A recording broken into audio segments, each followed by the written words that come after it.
Nezavisamayi Gazeta. Trump's tax plan may push EU to lift anti-Russian sanctions. US President Trump's tax reform might turn America into an attractive tax haven.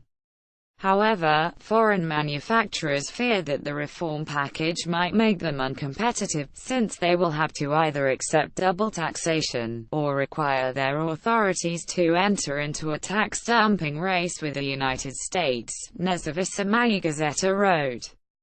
According to experts interviewed by the newspaper, this situation can benefit Russia.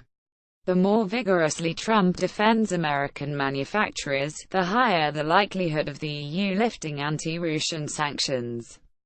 Experts highlighted a couple of key points about the new U.S. reform, which has whipped up resistance from other countries. Firstly, cutting corporate income tax from 35% to 20% for companies operating in the U.S., which could mean that America will be pulling in business from other countries with higher tax rates. Secondly, a 20% excise tax would be imposed on imported goods and services produced abroad excluded from U.S. taxes, which puts foreign competitors at a disadvantage and compensates tax cuts for American companies.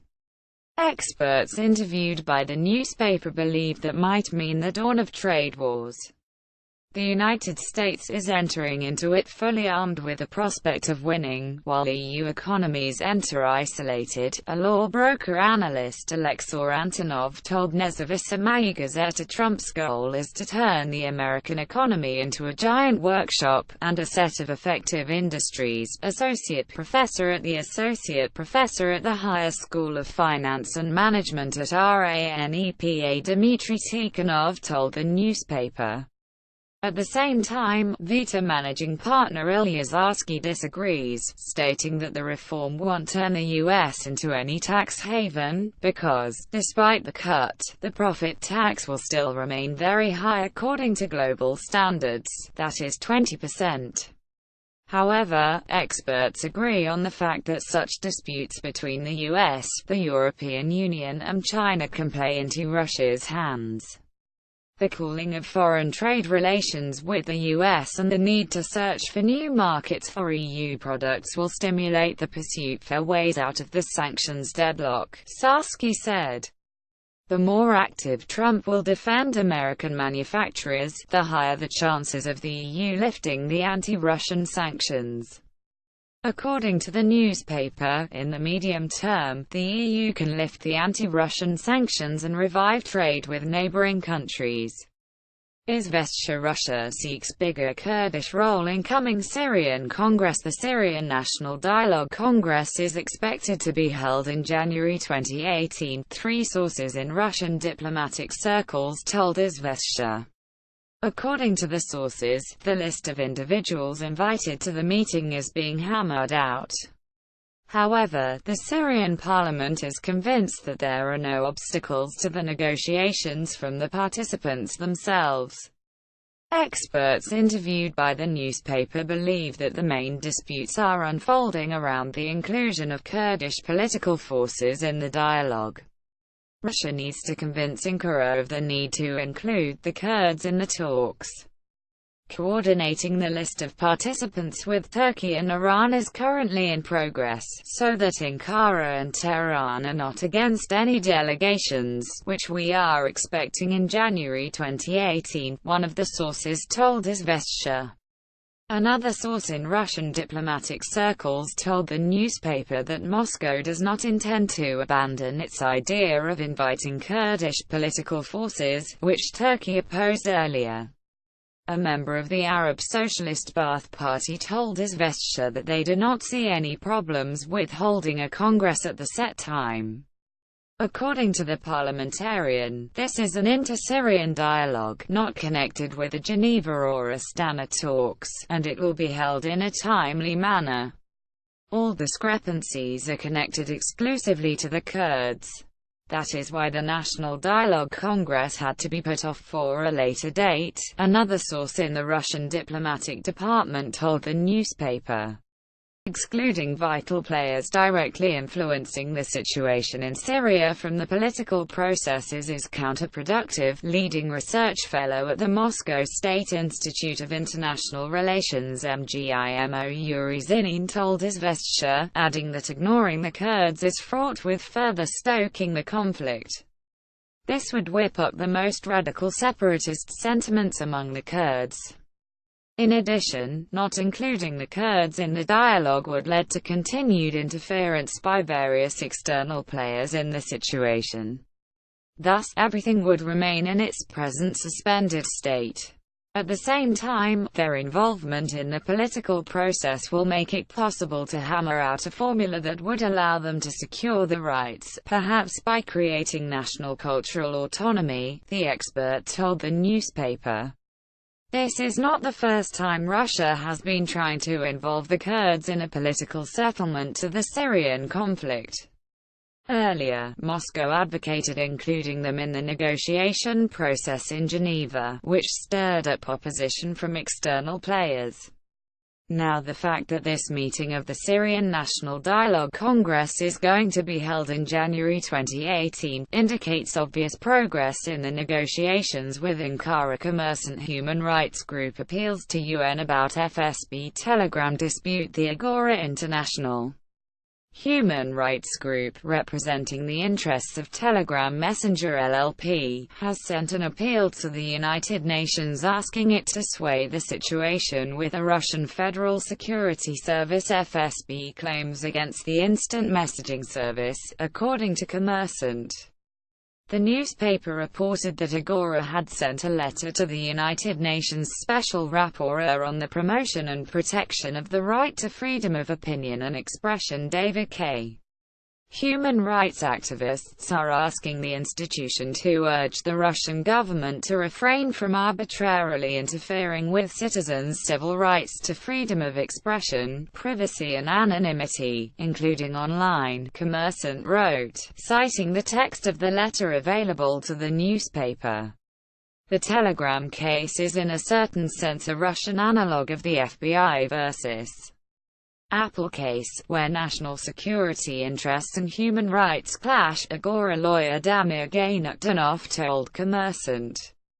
The human rights group believes the Russian authorities do in fact have an official plan in trying to block Telegram on the territory of the Russian Federation. The outcome is difficult to predict, lawyers interviewed by Commerçant said.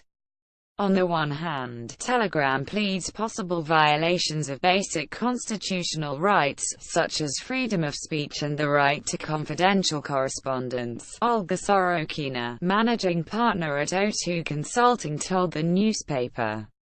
On the other hand, the FSB is implementing the Yarovoy package, its goal of protecting citizens from terrorism. It is difficult to find a balanced solution that equally satisfies the interests of both parties at the junction of fundamental values, she added. Earlier, the World Court Station No. 383 of the Meshchonsky district of Moscow found Telegram Messenger LLP guilty of violating the Code of Administrative Offenses of the Russian Federation article by failing to keep and/or provide to law enforcement authorities information about receiving, transferring, delivering and/or processing messages exchanged by users, as well as information about these users. According to the lawsuit, on July 12, 2017, the FSB sent a request to the company about the need to provide information for decoding messages with a July 19 deadline. The request was not fulfilled. On December 12, the Meshchonsky District Court of Moscow ruled that a fine of 800,000 rubles $13,643 on the company is legal. Izvestia Irish entrepreneurs €100 million investment plan in Crimea. Irish businessmen plan to pour €100 million into building hotels in Crimea, co-chairman of the NGO Delavaya Rossiya Andrei Nazarov told Izvestia. According to the agreements reached with the Irish, we expect investments of about €100 million in Crimean business projects. Irish entrepreneurs are primarily interested in the development of the tourism sector. At this stage, we intend to build several hotels on the peninsula's coast, near the airport in Simferopol, Izvestia quoted him as saying. The newspaper reports that in early 2018, a delegation from Ireland will come to Crimea to coordinate projects with Russian businessmen. Deals to go through with the plans might be signed at the 4th Yalta International Economic Forum, which is scheduled for April 2018. Foreign investors' interests were confirmed to the paper by businessman Patrick Duffy, who is organizing the Irish delegation's visit to Crimea. He told the Daily that the entrepreneurs are extremely interested in investing in the peninsula. He added that the delegation would be ready to discuss cooperation in the field of medical technology, food, agriculture and education with their Russian partners. Nezavisaya Gazeta Ukraine, Russia might cut final ties by discontinuing joint railway link. Ukraine might abolish all railway traffic with Russia, and quite possibly even bus service might be cut between both countries, Nezavisaya Gazeta wrote. According to the newspaper, given that since the spring of 2015 there has been no direct air links between these states, these developments might spell a complete transport blockade. According to Ukraine's Minister of Infrastructure Vladimir Omlyan, a final decision should be ready in 2018. The minister recommended Ukrainians working in Russia. More than 1 million people registered officially to return to Ukraine. Kiev brought up the issue of terminating railway communication, after Russian railways reported that since December 11 all long-distance trains are now bypassing Ukraine. This amount to 62 outbound and bound passenger and 30 outbound and bound freight trains heading from central Russia to the south. Earlier the route included transit through a small strip of Ukrainian territory, the Lugansk region. After the outbreak of hostilities, the Russian side began building a detour route along Russia's Rostov and Voronezh regions. Currently, only the Moscow-Chisinau line goes through Ukraine. According to the newspaper, Russia calculates Ukraine's losses to the tune of $200 million per year, the cost of transit through the Lugansk region. Nevertheless, Kiev refutes this information. There is also indirect damage, given that the disruption of railway links, together with the situation in the Donbass, might turn Ukraine, formerly a kind of bridge between east and west, into an island, Nezavisaya Gazeta wrote. The issue can be also viewed in the context of the new Silk Road project based on the transit of goods from China to Europe. Russia can offer transportation from Kazakhstan, and Ukraine claims to develop a route that goes from Kazakhstan to Azerbaijan and Georgia, then the Black Sea to Odessa, through the territory of Ukraine to Slovakia, Poland, Hungary, the newspaper wrote. TASS is not responsible for the material quoted in the press review.